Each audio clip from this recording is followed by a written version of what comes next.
Herkese merhaba sevgili arkadaşlar. Ben Nazlı. Kanalıma hoş geldiniz.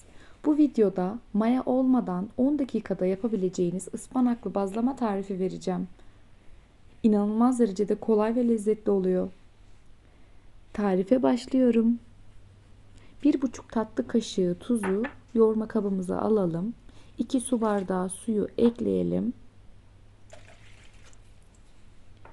2 çorba kaşığı kadar sıvı yağını da ekleyip güzelce karıştıralım.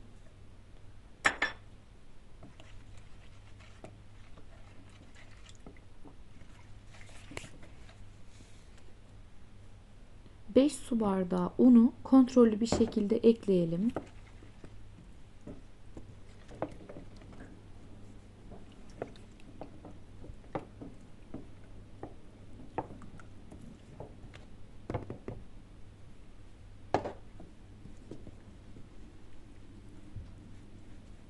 Önce kaşık yardımıyla, sonra elinizle yoğurabilirsiniz. Hamurun kıvamı ele yapışan, sakız kıvamında olmalı.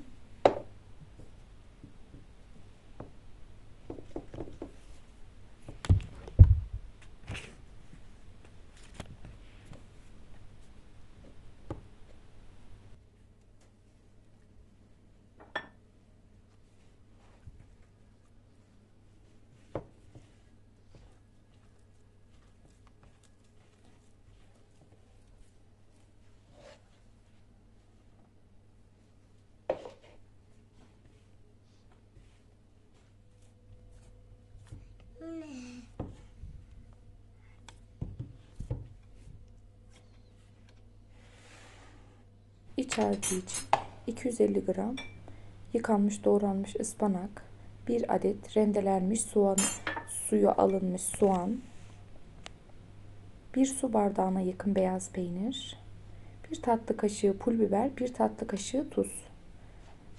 Peynirinizin oranına göre tuzu ayarlayabilirsiniz.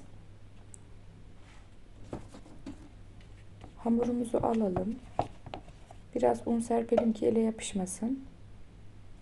2 eşit parçaya bölüp bezeleri ayıralım. Ben bu hamurdan 9 adet beze çıkarttım. Siz daha fazla da çıkartabilirsiniz.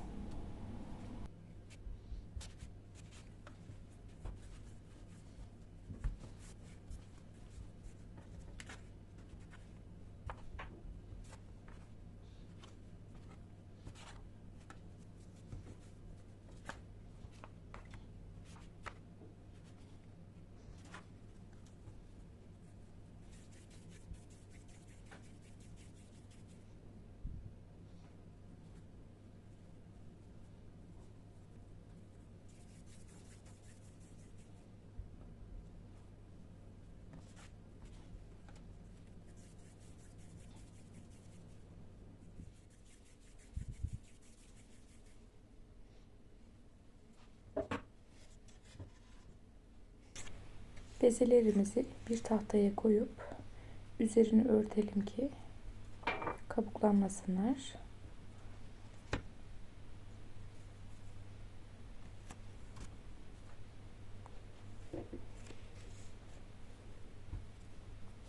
Önce elimizle, sonra oklava yardımıyla bir tatlı tabağa kadar açalım.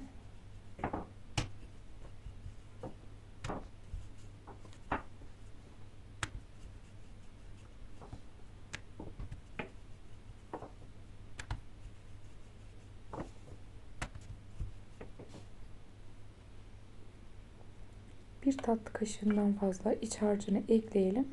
Köşeleri dikkatli bir şekilde elimizle yapıştıralım. Dikkatli olalım ki ıspanağın suyu çıkmasın.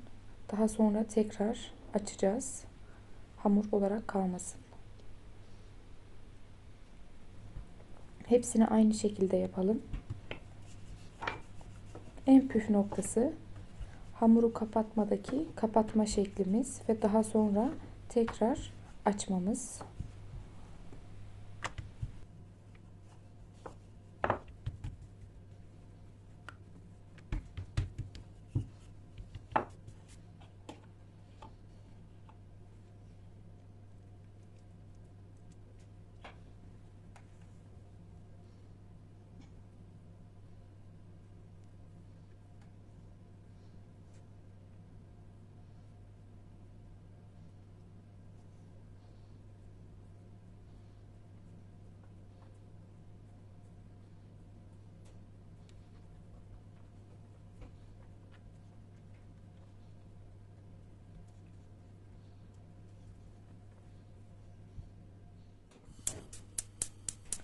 Tavamızı ocağa koyalım.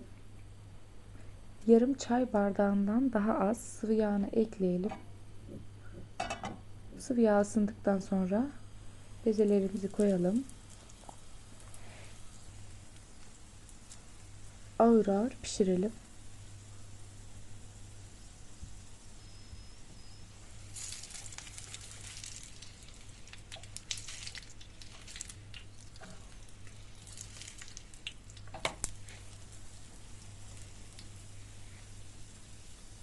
Önlü arkalı olarak pişirelim.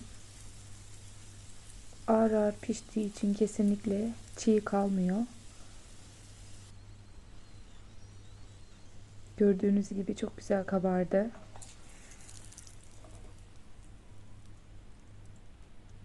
Bu kadar basit. Bu tarifi mutlaka denemenizi tavsiye ediyorum. Hem çok pratik hem çok lezzetli.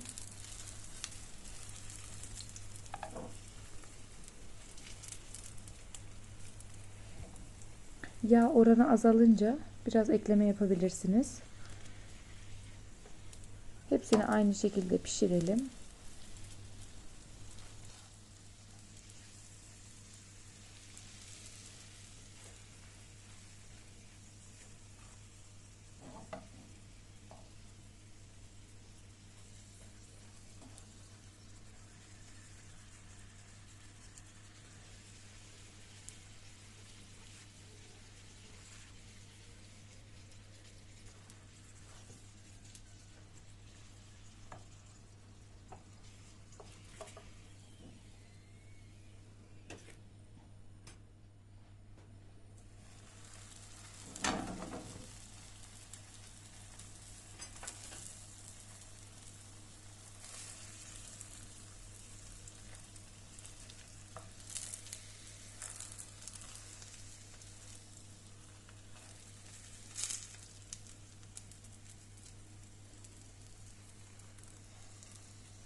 Nefis bazlamalarımız servise hazır.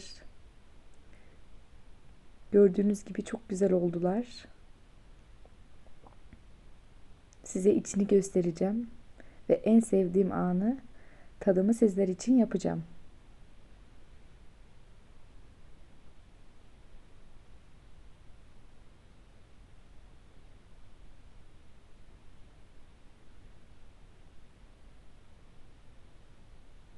Biraz sıcak olduğu için ağır ağır yapıyorum ki elim yanmasın. Gördüğünüz gibi arkadaşlar çok lezzetli görünüyor. Yine güzel bir videonun sonuna geldik. Beni izlediğiniz için çok teşekkür ederim. Yeni videolarda görüşmek üzere. Hoşça kalın, afiyetle kalın.